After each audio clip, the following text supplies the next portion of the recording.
In the spotlight this morning, few things educate and enrich us as much as the power of an educational documentary, film, or series. But how do you capture a 250-year-old story? Well, Slatersville, America's first mill village, does just that, taking the audience on quite a journey. And joining us today is the series director, Christian D. Rezendes. Good morning. Good morning. Great pleasure to have you here. You know, I've been researching this series. I've been really looking into this centuries-old history. But Christian, first of all here, let's talk about how this idea came about and really how you arrived at developing this series, because it is quite compelling. Well, a long time ago, they wanted to get the Blackstone River Valley National Historical Park going. And so there are these ideas to get certain promotional films out. But that was about 2009, 2010. And I had already started to try and do my own documentary before that was an idea in 2004 and 5. Long story short, I met with the town administrator at the time. We got this going, but then they just said, kind of let me do my own thing. Right. And so it just sort of exploded from there. This was for a 15-minute film. Right.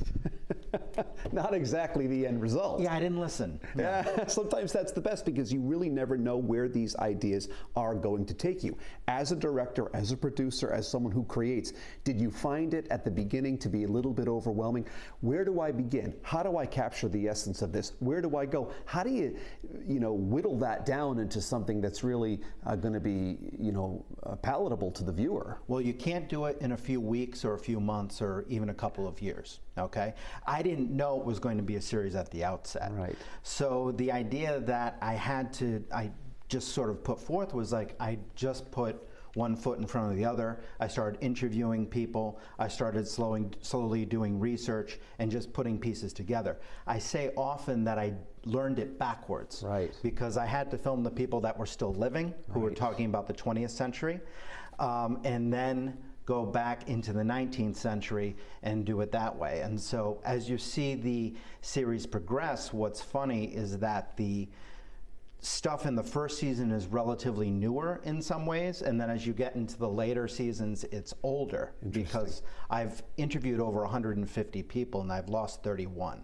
And that's so important, because if someone is not preserving that history, sadly it's lost. So True. I think you're doing a real service to our state and certainly the area. Let's talk about how many episodes are currently out and really what the response has been like, because I would presume it's been quite favorable. Sure, yeah, it has been great. The first 5 episodes, which we call season 1, premiered on Rhode Island PBS in the fall of 2022.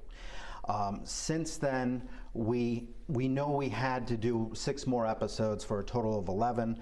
I wanted to release the last 6 as season 2, but it took too long. So we're releasing 6, 7, and 8 as season 2, and that's out now. So for the last 2 to 3 weeks, it's actually, both seasons have been on Tubi.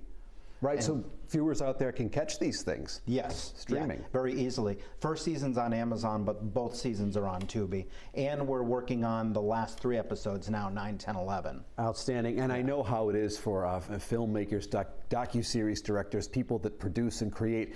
When it's all done, even when one episode is done, Christian, I'd imagine there's just a great sense of pride. It's, look at this work that I've created. But as a director and a filmmaker, if you will, or a series creator or producer, do you go back and think, I should have done this, I should have done that? All the time. My life is a series of mistakes. My creative world, it's just like, oh God. But I mean, I've reached the point where I can look back and go, okay, I've learned from that. But you do everything you possibly can to avoid those scenarios, especially when you're dealing with a lot of historic content. Right. And you are talking to the right historians, the right people. You want to get the details right. But there's always something you screw up. Mine is a series of awkward pauses. But anyway, before we wrap up quickly here, what's next for you? The last 3 episodes of the series, I have to complete that. We do have a sold-out screening that's happening on Labor Day in Woonsocket at the Museum of Work and Culture. That's of our latest episode. And we're just going to keep going and completing the series. And I'm just super thrilled with how it's been received. Let me know when you want to put together the Brendan Kirby story. Somebody told me you would ask that. It's a question of how many cameras and how long you want it to be. And how much makeup we can acquire. Good to have you with us. Thank you very much. Congrats on the series. Thank you. If you would like more information on this compelling and captivating award-winning series, you can visit us right now at rhodeshow.com.